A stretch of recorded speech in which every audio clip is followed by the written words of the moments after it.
Dan saudara, untuk membahas soal pidato Jokowi di Rakornas PAN yang menyebut jangan salah memilih koalisi, kita akan bahas. Saat ini kami sudah bersama dengan Adi Prayitno, Direktur Eksekutif Parameter Politik Indonesia. Selamat sore Mas Adi. Selamat sore Mas Ibrahim. Baik, Mas Adi, tadi bicara soal pidato Jokowi jangan salah pilih koalisi.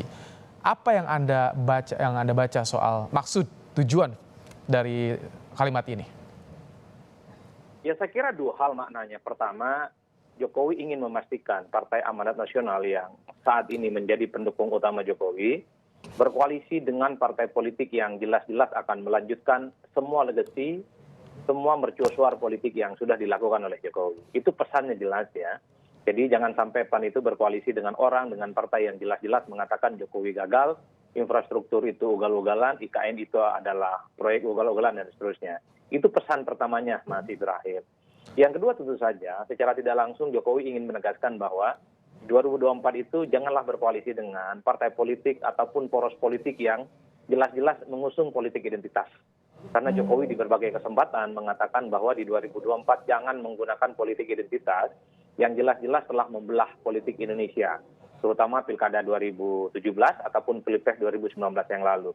Dua variabel ini yang kemudian menurut saya bahwa pesan politik yang disampaikan oleh Jokowi dalam raker. Tapi Mas Adi, apakah emang PAN ada arah untuk berkoalisi dengan tadi partai politik yang Anda singgung? Karena kan udah jelas PAN koalisinya di KIB. Saya kira tidak ada ya. Kalau melihat kecenderungannya secara umum, PAN itu iman politiknya tetap berada di KIB, berada di barisan politik yang samikna watokna, tegak lurus terkait dengan dukungannya terhadap Jokowi. Ini kan sebenarnya warning kepada PAN ataupun partai-partai politik yang lain, terutama pendukungnya Jokowi, karena di depannya Golkar misalnya, Jokowi juga sempat bilang jangan sampai pilih partai berkoalisi gitu. Jangan sampai sembrono mengusung capres dan cawapres. Jokowi hanya mereminder partai-partai politik koalisional pemerintah saat ini adalah mereka yang bisa diajak kerjasama untuk 2024 dan tentu saja bahwa di 2024 itu janganlah mengedepankan politik yang jelas-jelas memecah belah, yang jelas-jelas telah membuat huru-hara politik di Indonesia yang sampai saat ini lukanya itu tidak kunjung selesai, Mas. Ini semacam penguatan, pengukuhan komitmen supaya PAN yang saat ini berada di barisan Jokowi tidak neko-neko, tidak salah arah, dan yang paling penting capresnya adalah mereka yang memastikan melanjutkan semua proyek yang sudah dilakukan oleh Jokowi.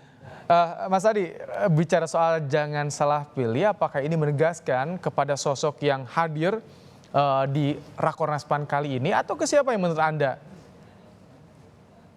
Ya, saya kira memang Pak Jokowi itu tidak bisa menyembunyikan perasaan hatinya. Saya yakin bahwa Pak Jokowi itu suka dengan Ganjar kalau maju yang Pilpres 2024 yang akan datang, Mas.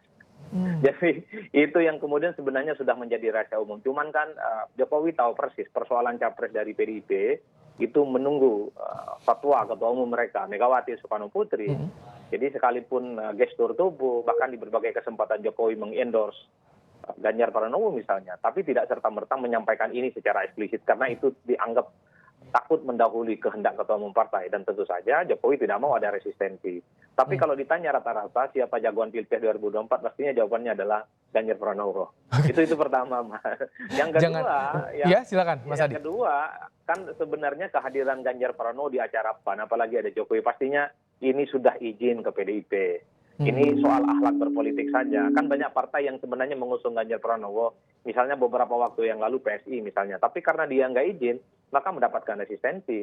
Saya yakin Ganjar datang ke PAN ini pasti seizin, sudah kulon ke PDIP di mana tempat Ganjar Pranowo bernaung gitu ya, termasuk Jokowi ada di dalamnya. Jadi ini sebenarnya untuk menghindari friksi, tapi yang jelas Ganjar Pranowo hadir di PAN ada Jokowi, ini menjadi sinyal kuat.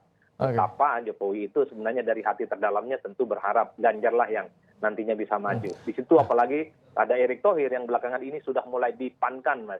Jadi ini ada sinyal duet gitu yang sangat mungkin di endorse PAN.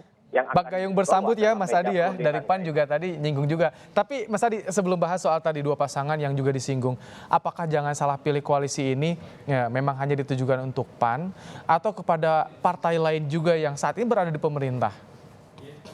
Saya kira Jokowi pasti berpesan ke semua partai-partai pendukung politiknya saat ini bahwa jangan sampai kebersamaan yang sudah dibangun selama 10 tahun, dibangun susah payah, membangun satu platform politik, memajukan Indonesia dan seterusnya, itu bubar jalan hanya karena persoalan-persoalan yang tidak terlampau penting di 2024, Mas. Tentu Jokowi layak khawatir, layak gusar ketika misalnya beberapa waktu yang lalu Nasdem mengusung Anies Baswedan yang jelas-jelas memang secara narasi politik berbeda sejak awal. Ini sepertinya jadi momentum bagi Jokowi mengingatkan kepada partai politik yang lainnya, pendukungnya, bahwa jangan sampai mengusung calon oposisi yang terang-terangan secara narasi politik, secara interest, secara ideologi politik, itu berhadap-hadapan dengan pemerintah. Jokowi hanya ingin melihat siapapun nantinya yang terpilih jadi presiden di Republik Indonesia di 2024 adalah mereka yang iman politiknya sama dengan Jokowi, adalah mereka yang melanjutkan semua apa yang sudah dilakukan oleh Jokowi, entah itu Puan Maharani, entah itu Ganjar Pranowo, entah itu Prabowo Subianto, entah itu Sandi, entah itu Erik, dan seterusnya. Oke, baik. Nah, kalau soal ketokohan, ada yang disinggung hari ini bagi yang bersambut, Ketua Umum PAN juga menyinggung soal harmonisasi antara Ganjar dan juga Erik. Apa yang Anda lihat? Pujian langsung di hadapan Jokowi.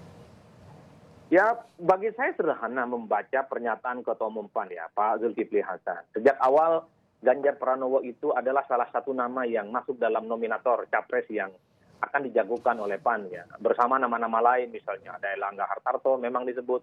Tapi memang kalau melihat chemistry-nya PAN itu lebih condong kepada Ganjar Pranowo.